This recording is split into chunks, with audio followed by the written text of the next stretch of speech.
A science fiction story by Zach Nebulous. Forward. The theory of quantum mechanics spawns the idea of multiple universes, and for every one observer, there exists many possible reactions, all occurring at once in different dimensions, with one never encountering the other, for that violates the very rule of the universe. However, there are occasions where a wormhole may intersect any two, but only for brief periods of time. If an observer thinks of an idea, it is manifested in other forms, which spawns a whole new range of chaotic equations, giving rise to life and creation. And if so, too, we are gods in men. This is one such story that was and has now since collapsed in on itself, like all things must in the end. A world called Zendar in the doomed galaxy of Ortha. This is their story as told by one who was there once upon a time. Book 1. Genesis. In the beginning, Saul created the world. He saw there was nothing, and so he created 3 brothers, and they, in turn, would help him rule his world. But then, a great battle ensued across the heavens. Saul defeated Embera, the rebel god who had turned many, and threw him into the center of the universe, where there lay a dark abyss that once it ensnared you, escape from it was unthinkable. Saul stretched out his arm and placed his hands against the doors of the abyss to keep it closed for all eternity. The image remains in the night sky, and the men on the earth below now called it the arm of good. The damage was done, and some of the world had turned evil because of Ambara's hate that was imprinted on them. They mated with the rest of the humans, and so there it was that exists within all of us, good and evil. This was the rise of the evils of men, and to this Saul did not have the will to redo the world, so he let them be. But he vowed that if one day the mortals grew too strong, he would cleanse them and douse the lands with the tears he will cry to start anew. Empires came and went across the ages. But then one day there was a comet that struck the lands and nearly wiped out mankind. Thus they had to start anew. Once again empires rose, and then they invented the gun. After this, a great war engulfed all corners of the world. The Great War killed many, and once it was over, the treaties were signed, and the world slowly progressed towards a technological revolution, including the arrival of the rockets and the notions of one who wanted to go to the moons of Zendar. And so man had dared to venture forth to the moons to conquer it, but failed. And in that failure, they stopped progressing up to the heavens, and this idea was stymied. But that did not let young minds from looking up at the arm of God to dream of stars. Chapter 1 of Orcs in Coffee. Zach woke up to a terrible sweat. He had been drinking the night before, and now he had a headache the size of Mount Uri, with the latter being the tallest mountain in the world that stood over 21,000 feet high. The year was 1992, and he was a 28-year-old man with a dark brown hair and color that he often kept short. He worked at an observatory in the country of Zendar, which specialized in astronomy. He liked looking at the stars, and right now he was running light. His custodian, the Duke of Yorkshire, owned the observatory, which sat high atop a lonely mountain in the middle of Zendari Plains. It was, of course, a perfect place to put one because of all the pollution that was not so pronounced up there, and one could see the stars much more clearly. His custodian inherited the telescope from his great-grandfather, who built it back in the year 1892. It was a historic monument, christened by the late Gina of Zendar back in the years before the Great War. The observatory was where he wanted to work ever since he became of age. He was an orphan who got adopted into royalty and became the heir to the Duke of Yorkshire. He was very fortunate to have the Duke as a caring man. One of his closest friends, Samuel Wiggleby, also worked up there. He worked alongside him for many nights. He wore thick glasses and was a bit taller than Zach. On particularly long nights, they would on occasion order pizza from the main city and have it delivered and have it put under his uncle's tab. It was pretty high, but nothing too concerning, for being a royal meant being able to afford almost any daily thing. Sometimes they would get lucky and find a stray comet or a new asteroid. But this night, nothing interesting popped up on the computers, just lots of stars. Always. But it was worth it. The pay was well, and there was good company. So all was well for these two who were working in the observatory high up in the mountain on long, cold, dark nights. This night, it was time to point the dish at the mid-east horizon called E354.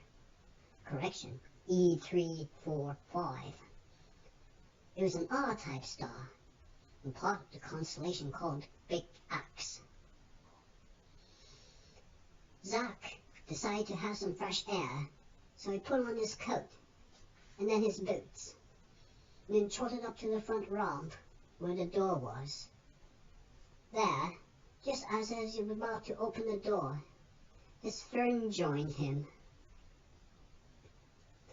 "Wait up. Let me come join you for a bit."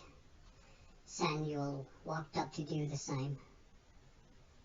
So the two went outside, and there it was, up in the night sky, purplish and stretching towards the center of the bright bulge of stars in the night sky.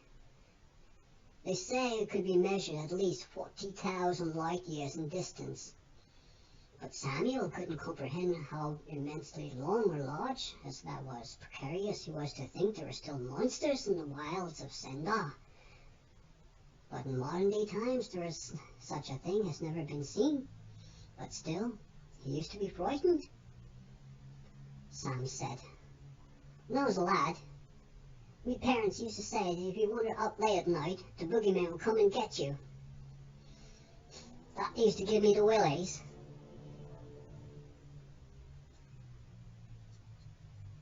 Superstitions in the cold, dark night.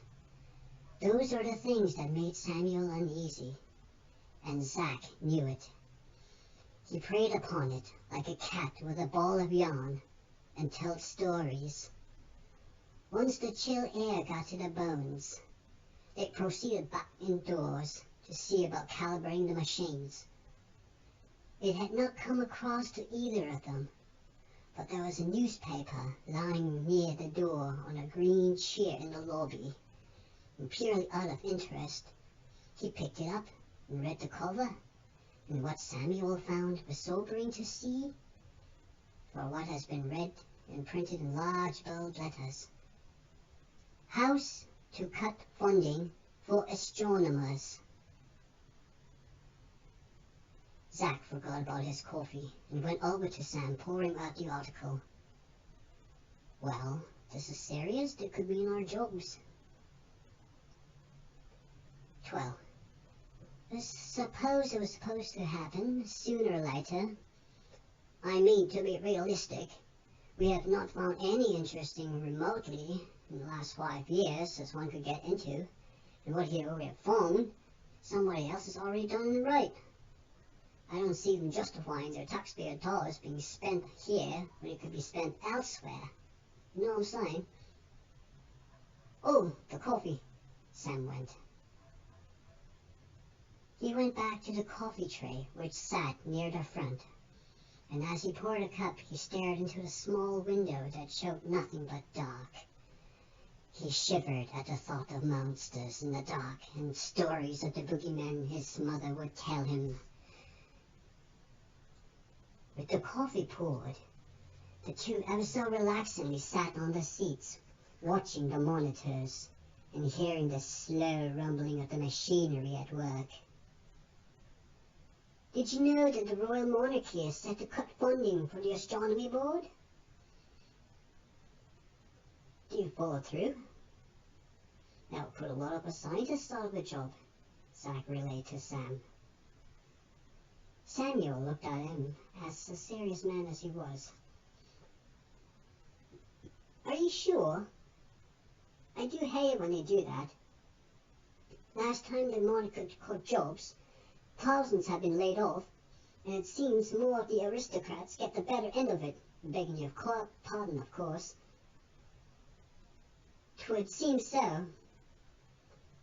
Sometimes I feel as though I'm not actually royalty, you know. I'm adopted. And then one day when he kicks the bucket, all his property in the state will be mine. Zach gleamed. And don't you forget, you hold the ranking of lieutenant, you can always go back, re-enlist with them, Samuel reminded. I could do that, but then again, the life of a naval officer is pretty hard, you know. Always having to listen to somebody, and always having to go for this and that, you know. Besides, I've already done my duty, there's no more use for that in my life. The two then paused for a moment, looked around the room, and then Zach nodded. If they do cut us off, and they do happen to choose one of us, for instance, I'll give you the spot. That is mighty gracious of you, Zacchaeus, Sam said, and the frowning. He took a sip. This coffee is terrible. When did you make this pot? Smiled. Zach then realized. I thought you made it first when we started a couple of hours ago.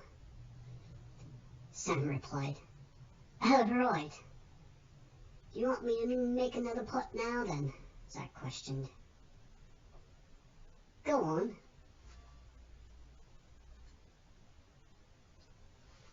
The furnace blared its heaters like it did so every hour to provide heat to the half-wooden building. The machine had finally calibrated to a fixated point in the sky. Star E345. This could be our lucky ticket tonight. Seeing as how this day, by chance, is, of course, 345th night of the year. Wonder what the odds of that are, said Zach. Okay then, I'm going to set up the frequency enhancer coils. Samuel followed procedure. The large room in the middle had a retractable dome in the ceiling, so the telescope and antenna could peer out into space. The best times to look at the stars were during the times when the moons were not visible, and that only came once a week. Zendar had 2 moons, the large one called Lune, and the smaller one called Luna. Both were named after ancient pagan goddesses, from the country of Parthenos, who were the first to call them that some 3,000 years ago. They then talked of the weather and of computers and of outer space. They say in outer space it was cold and devoid of matter, except for stars, planets, some asteroids here and there, and maybe some nebulae. It was pretty much empty there. That is why they call it space. There's a lot of it. And they say this about it too. If you have about 20 seconds of air before you expire. Of course, Zach did not actually think it would happen to him given his position and employment on terrestrial soil. So he sat there and had sips of his mug here and there, flicked a couple of switches on the main board, because he noticed that one of the security lights in the station was off, and did so to remedy the situation, then slouched back on his comfortable chair, and he was about to feel a bit sleepy, so he went to look at the watch, but he still had 3 more hours to go. So he closed his eyes for a bit, and then just as soon as he did, beep, beep, beep, and so on, then all of a sudden, from the machine monitors and speakers, there came a loud noise. Whoa, Zach came to. Zach amplified the frequency. Samuel dropped his coffee. Can you believe that? Turn up the volume. I think we're getting an audio transmission from the star. Triangulate the signal and find the right frequency. Sam turned on the volume, and what he got was a screeching noise, followed by static. And then after that, an amazingly probable thing happened. There was a voice after the garble. The voice said, "Greetings from planet Melval. Please return message using same carrier frequency." They both looked at each other puzzled, especially Sam. "What do you suppose we do now?" he said to his friend, who was also bewildered. Zach then walked up to the microphone that was attached to the computer and picked it up and spoke into it. "We are Zendarian. You are Melval. We need instructions on how to reach you." Samuel looked at him puzzled. "Why did you do that? Did you not realize that signal could be ancient? Think about it. Wouldn't a radio signal take thousands of years to reach the other side of the galaxy?" Zach then thought about it. True. This could be a broadband frequency, and who knows, maybe the aliens have technology far superior to ours that could enhance intercommunication. It's just a hunch, you know, a feeling, like something that one naturally does. Get on the horn, and say something, you know. Comes with being in the Navy. Samuel looked concerned now. "What do you suppose we do with this now?" Zach then said, "I think we should keep it on this low, you know what I mean? We don't want to attract anybody. Perhaps we should take it up with the military first." And then Samuel had an idea. "Why not take it up with the monarchy?" "That is a good idea," Zacharias replied. They then recorded everything they could and put it on their winter gear. They closed the lights, turned off the coffee pot, packed up everything. They were going to head to the royal Zendarian palace. "Hey, Sam," Zach said to his friend. "Yeah?" the bespectacled spoke. "I think this means we get to keep our jobs then." They both smiled as they headed out the door. End of chapter.